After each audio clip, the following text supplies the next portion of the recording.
అందరికీ నమస్కారం. మిత్రులారా, ఈ తల వెంట్రుకలు తెల్లబడ్డం అంటే ఏజ్తో వచ్చేటువంటి ప్రాబ్లం అయితే ఓకే. అంటే ఇప్పుడు ఏదో 60 ఏళ్ళు 65 ఏళ్ళు కాస్త ఏజ్ సిమ్టమ్స్ లాగా దాన్ని యాక్సెప్ట్ చేయడానికి అయితే ఓకే, బాగుంటుంది. కానీ కొంతమందికి అర్లీగా అవుతూ ఉంటుంది, బాల నెరుపు అంటారు దీన్ని.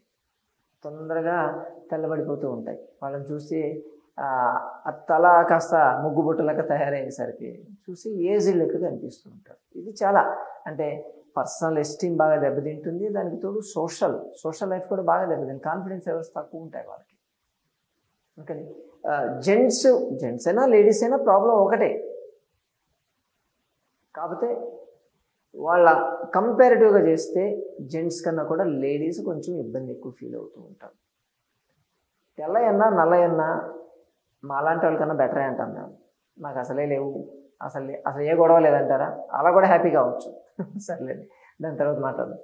సో ఈ ఉన్నటువంటి జుట్టు, తెల్ల జుట్టు రాకుండా చిన్నపిల్లలు కూడా తీసుకొస్తున్నాయి. ఇటీవల మనకు ఓపీ అవుతుంటుంది కదా, ఈ సోమవారం, బుధవారం, శుక్రవారం, శనివారం మైనాబాద్లో మన ఓపిక కూడా పిల్లల్ని తీసుకొని వచ్చి సార్ తెల్లబడిపోతుంది ఏమైనా చెప్పండి దీనికి చిట్కాలని చెప్పి చాలామంది అడుగుతుంటారు. అదొక ప్రాబ్లం. ఇంకొకటి జెంట్స్ ముఖ్యంగా మాట్లాడాల్సింది వీర్యవృద్ధి అంటారు. అంటే ఈ స్పర్మ్ కౌంట్ అనేది తగ్గిపోతూ ఉంది. దానికి కారణాలు చాలా ఉన్నాయి. అంటే ఫుడ్లో ఉండేటువంటి కెమికల్స్ కావచ్చు, లేకపోతే కంటిన్యూస్గా ఒకే సీట్లో కూర్చొని చేయడం వల్ల హీట్ ప్రొడ్యూస్ అయిపోయి మన టెస్టికల్స్ డ్యామేజ్ అవుతూ ఉంటాయి. టెస్టికల్స్ స్పెర్మోజెనిసిస్ డ్యామేజ్ కావడం, ఎండలోనే ఎక్కువసేపు ఉండడం, టైట్ బట్టలు వేసుకోవడం, జీన్స్ వేసుకోవడం, టైట్ అండర్వేర్స్ వాడడం, ఇవన్నీ రీజన్స్. దీనివల్ల ఈ శుక్రకణాల సంఖ్య తగ్గిపోతూ ఉంది. ఉన్నా కూడా అవి కాస్త డిఫెక్టివ్గా అలాగే అనిపిస్తూ ఉంటాయి. ఈ ప్రాబ్లం. మరి లేడీస్కి ఒక ప్రాబ్లం, జెంట్స్కి ఒక ప్రాబ్లం ఉంది కదా. ఈ రెండు ప్రాబ్లమ్స్ అంటే ఈ బర్నింగ్ ఇష్యూస్ నడుస్తూనే ఉంటాయి. దీనికి ఎవరికి ఏది పని చేస్తుందో కూడా తెలియదు. ట్రై చేస్తూనే ఉంటారు.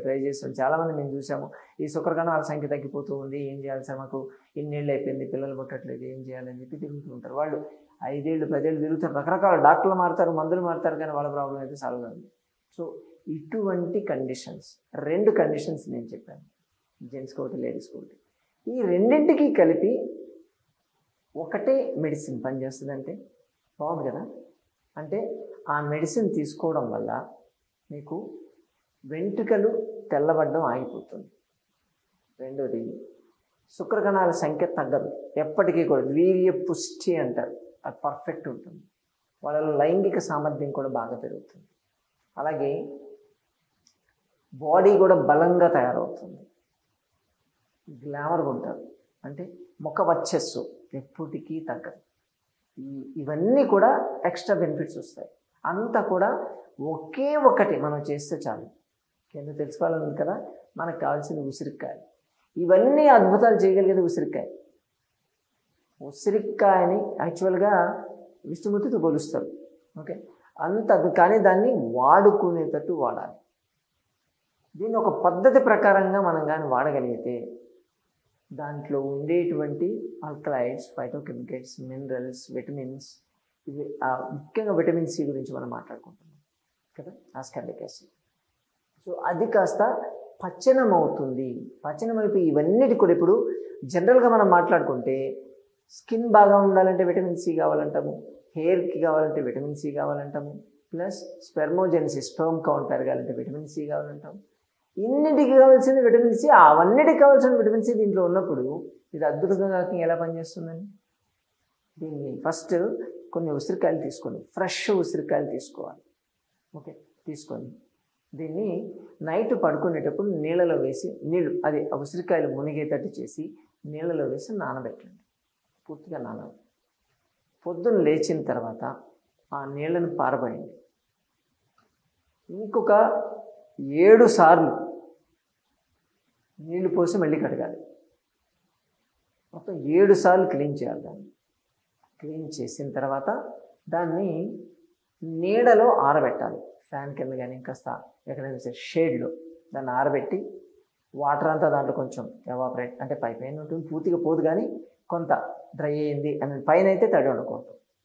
అలా ఉన్న తర్వాత ఈ ఉసిరికాయలని నెయ్యిలో వేయండి, ఆవు నెయ్యిలో వేయాలి. అసలే ఉసిరికాయకే ఇన్ని అద్భుతమైనటువంటి ప్రయోజనాలు ఉన్నాయి, దానికి మనము ఆవు నెయ్యిని యాడ్ చేస్తున్నాం. విటమిన్ ఏ యాడ్ అయిపోతుంది. ఇక ఆవు నెయ్యి గురించి మనం చెప్పాల్సిన పని లేదు, దానివల్ల ఎన్ని బెనిఫిట్స్ ఉన్నాయి. దానికి ఈ స్కిన్కి పనిచేస్తుంది, ప్లస్ హెయిర్కి పనిచేస్తుంది, కళ్ళకి పనిచేస్తుంది, స్పర్మ్ కౌంట్ ఇంప్రూవ్ చేయడానికి కూడా అది పనిచేస్తుంది. మనం ఇండివిజువల్గా వీడియోలు కూడా చేస్తున్నాం చూడండి. కాబట్టి ఆవు నెయ్యి మాత్రమే వాడండి. ఆవు పాలు తెచ్చుకొని పెరుగు చేసుకొని దాని నుంచి వెన్న చేసి నెయ్యి చేయాలి తప్ప బయట దొరికినటువంటి ప్యాకెట్ నెయ్యిలు వాడితే లాభం లేదు. మీ జీవితం ప్యాకెట్లు ఇరుక్కుంటుంది అంతే. అది మాత్రం ఎప్పటికీ బయట ఉండేది తినడానికి ఫుడ్. అది మనం తయారు చేసుకునేది మెడిసిన్ కావాలంటే మీ కళ్ళతో మీరు చూసి చేసుకోవాలి, సరేనా? కాబట్టి ఈ ఆవు నెయ్యి వేసి దాన్ని ఉడికించేసి దాన్ని బాగా ఉడికిన తర్వాత దాన్ని పక్కన పెట్టేసేయండి. దీన్ని ప్రతిరోజు అన్నంలో ఒక 2 ముక్కలు వేసుకొని తినాలి. ప్రతిరోజు తినండి. ఇలా తినగలిగితే మనం చెప్పినటువంటి ఈ బెనిఫిట్స్ అన్నీ వస్తాయి. నేను చెప్తుంటే ఏదో గుర్తొస్తుంది కదా మీకు, ఉసిరికాయ ఊరగాయ కదా, మన అమ్మమ్మలు తాతలు అది పెట్టేవాళ్ళు. ఉసిరికాయ ఊరగాయ ఒకటి చేసి పెట్టుకునేవాళ్ళు పక్కన. ఇలాగే నెయ్యిలు ఉడికించేసి పెట్టేవాళ్ళు, సపరేట్గా ఒక జాడీలో ఉండేది. చిన్న పిల్లల్ని వారానికి ఒకసారి లేకపోతే నెలకి 2 సార్లు 3 సార్లు తాకనిచ్చేవాళ్ళు. పెళ్ళైన వాళ్ళకి రోజు పెడతారు. ఎందుకో మాకు అర్థమయ్యేది కదా ఆ రోజుల్లో. మీరు తీసుకోవద్దు చిన్నపిల్లలు అనేవాళ్ళు అనమాట. ఏమవుతుందంటే అరగదు మీకు అని చెప్పేవాళ్ళు. మరి ఎందుకో దాని లక్షణాలని మనం చెప్పాం కదా. ఇప్పుడు అంత అద్భుతంగా పనిచేస్తుందండి. ఒక తిండి లెక్క ప్రతిరోజు అన్నంలో కలుపుకొని తిని బాగా టేస్టీగా ఉందా అని అడుగుతారు.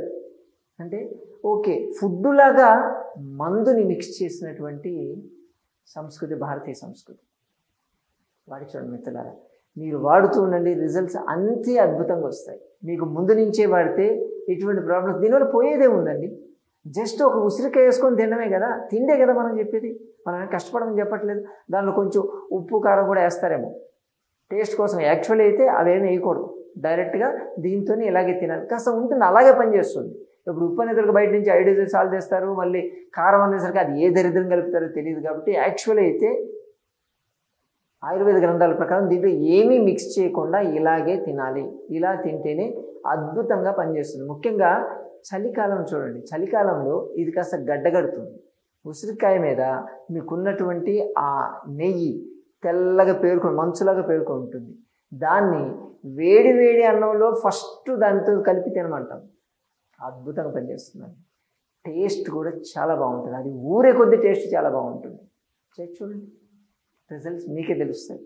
ఇది నేను చెప్పేది కాదు, ఆయుర్వేద గ్రంథాల్లో చెప్పబడింది. ప్రకృతి వైద్యంలో ఇటువంటి ఎన్నో అద్భుతాలు ఉన్నాయి. ఓకే, నెక్స్ట్ టైం మరో వీడియోకి మళ్ళీ కలుసుకుందాం. నమస్తే.